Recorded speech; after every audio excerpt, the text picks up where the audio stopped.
بسم اللہ الرحمن الرحیم۔ السلام علیکم ناظرین، فرعون کی لاش پر ہر سال چوہے کیوں چھوڑے جاتے ہیں؟ کیا فرعون کے بال اور ناخن بڑھتے ہیں؟ فرعون کی لاش کب، کیسے اور کہاں سے ملی؟ فرعون کا پاسپورٹ کب اور کیوں بنایا گیا؟ کیا یہ صحیح ہے کہ فرعون کی لاش مصر کے ایک میوزیم میں رکھی ہوئی ہے؟ کیا وہ اب بھی لاش ہے یا ممی ہے؟ کیا اللہ رب العزت نے قرآن مجید فرقان حمید میں ارشاد فرمایا کہ اس کی لاش قیامت تک رکھی جائے گی؟ اور اس حوالے سے عیسائیوں اور یہودیوں کا کیا عقیدہ ہے اور مسلمانوں کا کیا عقیدہ ہے؟ یہی ہماری آج کی ویڈیو کا موضوع ہوگا، اور آج ہم آپ کو فرعون کے غرق ہونے اور اس کی لاش کے حوالے سے حیران کن حقائق بتائیں گے۔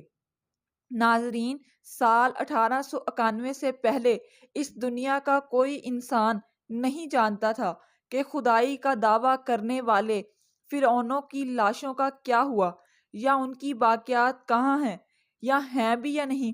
تمام آسمانی کتابوں میں اس واقعے کا ذکر تفصیل سے ملتا ہے کہ اللہ کے پیغمبر حضرت موسیٰ علیہ السلام اور بنی اسرائیل قوم کا پیچھا کرتا ہوا ایک فرعون پانی میں غرق ہو کر اپنی فوج سمیت مر گیا تھا، جبکہ حضرت موسیٰ علیہ السلام اور ان کی قوم کو پانی نے اللہ کے حکم سے گزرنے کا راستہ دے دیا تھا۔ اگر اس کے بعد اس کا کیا ہوا تھا، اس بارے میں کسی بھی کتاب میں نہیں لکھا ہوا، مگر قرآن مجید فرقان حمید میں اس کے انجام کے بارے میں ایک بہت ہی عجیب بات لکھی گئی تھی جس کی کسی کو سمجھ نہیں تھی۔ قرآن پاک کی سورہ یونس کی آیت نمبر 92 میں اللہ رب العزت نے ارشاد فرمایا، صرف تیری لاش کو نجات دیں گے تاکہ تو ان کے لیے نشان عبرت ہو جو تیرے بعد ہیں، اور حقیقت یہ ہے کہ بہت سے آدمی ہماری نشانیوں سے غافل ہیں۔ ناظرین، یہ واقعہ آج سے 3500 سال پہلے پیش آیا تھا۔ فرعون کے ڈوب کر مرنے کے بعد سمندر میں اس کی لاش کو اللہ رب العزت کے حکم سے باہر پھینک دیا گیا، جبکہ باقی لشکر کا کوئی نام و نشان نہ ملا۔ مصریوں میں سے ایک شخص نے ساحل پر پڑی فرعون کی لاش پہچان کر اہل دربار کو بتایا۔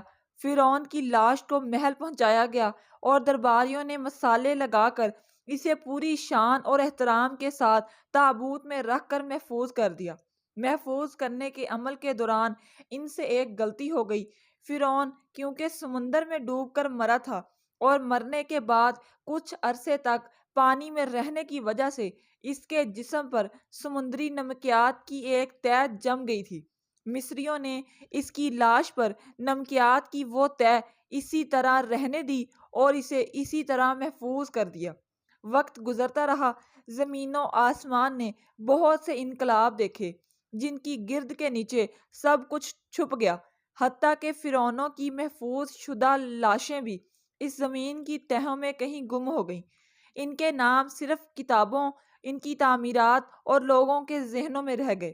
اس واقعے کے تقریباً 2000 سال بعد اس دنیا میں اللہ کے آخری نبی امام الانبیاء جناب محمد رسول اللہ صلی اللہ علیہ وآلہ وسلم تشریف لائے۔ ان پر نازل ہونے والی آخری کتاب قرآن مجید فرقان حمید میں فرعونوں کے قصے بڑی تفصیل کے ساتھ بیان کیے گئے تھے، اور اسی سلسلے میں اس فرعون کا جسم محفوظ کرنے کی بابت آیت بھی نازل ہوئی تھی، جس کی سچائی پر سب اہل ایمان کا پختہ یقین تو تھا، مگر وہ سمجھنے سے قاصر تھے کہ اس خدائی کا دعویٰ کرنے والی لاش کہاں محفوظ کی گئی اور کیسے اسے عبرت کا نشان بنایا جائے گا۔ سال 1871 میں مصر کے ایک شہر ارگورنیا سے تعلق رکھنے والے غریب اور معمولی چور احمد عبد الرسول کو فرعونوں کی محفوظ شدہ لاشوں کی طرف جانے والے خفیہ راستے تک رسائی مل گئی۔ احمد عبد الرسول نوادرات چوری کر کے بیچا کرتا تھا۔ ایک دن وہ دریائے نیل کے کنارے کے قریب تبسیہ کے مقام پر اسی سلسلے میں پھر رہا تھا جب اسے ایک خفیہ راستے کا پتہ چلا۔ وہاں وہ نوادرات کی چوری کے لیے جگہ کھود رہا تھا کہ اسی دوران اسے کچھ لوگوں نے پکڑ لیا اور پولیس کے حوالے کر دیا۔ وہ جس جگہ کو کھود رہا تھا وہاں سے ملنے والے راستے کی جب مسلسل کھدائی کی گئی تو سال 1891 کو دوسری ممیوں کے ساتھ اسی غرق ہونے والے فرعون کی لاش بھی مل گئی۔ اس کے کفن پر سینے کے مقام پر اس کا نام لکھا ہوا تھا۔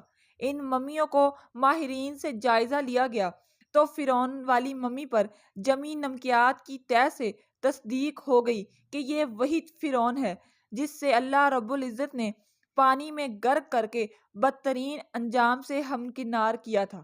ناظرین، یہ بہت بڑا واقعہ تھا۔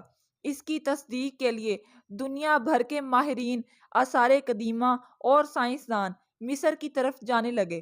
مختلف سائنسی ٹیسٹ کرنے کے بعد دنیا بھر کے سائنسدانوں نے تصدیق کر دی کہ دوسری سب لاشوں کی نسبت صرف فرعون کی لاش پر ہی سمندری نمکیات کی فرعون کی لاش قرار دے کر عجائب گھر میں محفوظ کر دیا گیا۔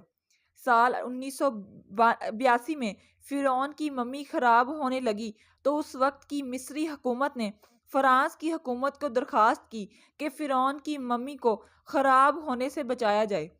جدید سائنسی ذرائع سے اس کی موت کی وجہ بھی معلوم کی جائے۔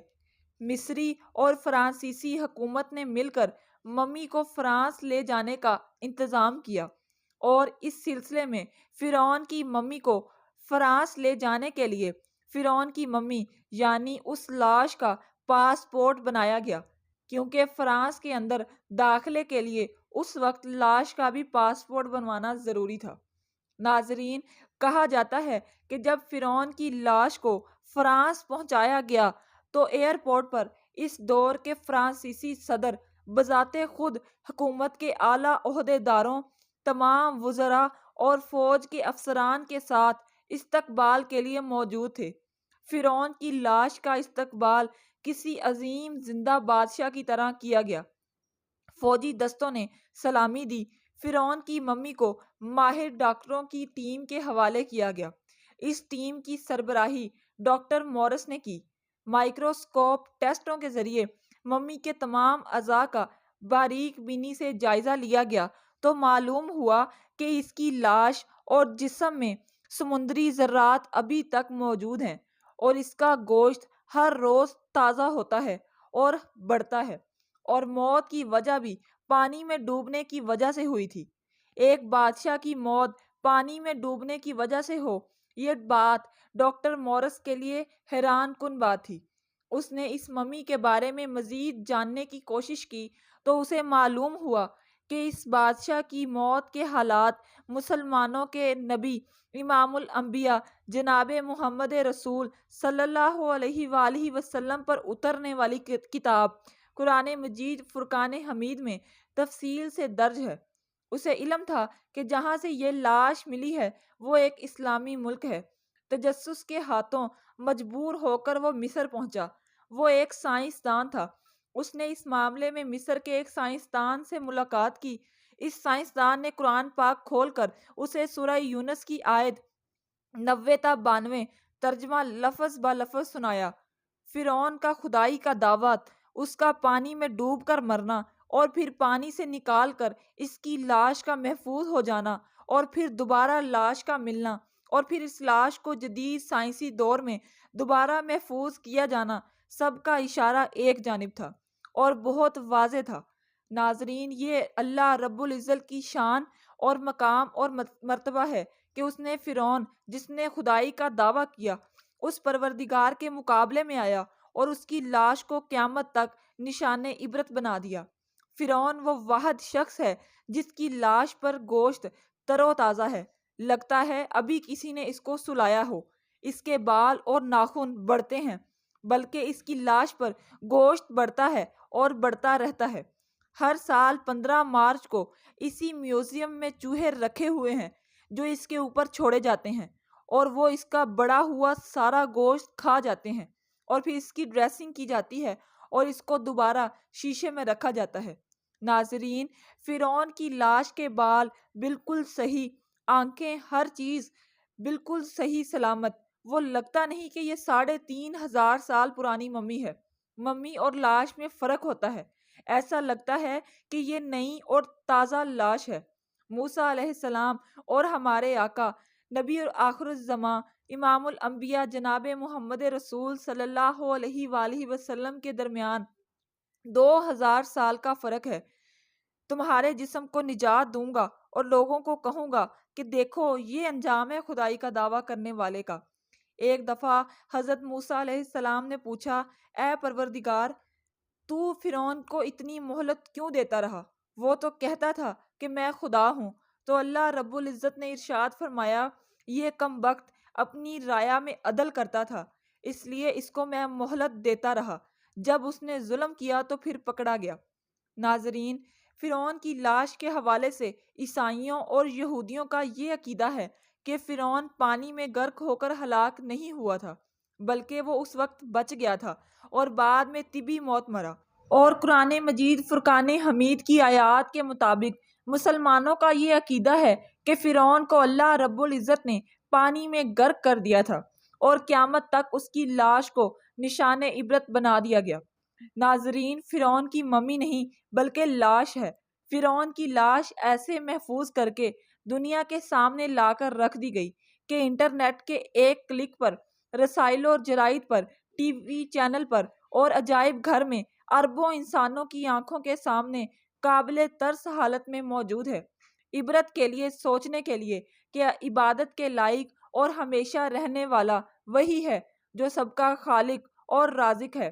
ڈاکٹر مورس نے آیات کا ترجمہ سنا تو اسی وقت پکار اٹھا، اللہ سچا ہے، قرآن سچا ہے اور اللہ کا نبی امام الانبیاء جناب حضرت محمد مصطفیٰ صلی اللہ علیہ وآلہ وسلم سچا ہے۔ کلمہ پڑھا اور مسلمان ہو گیا۔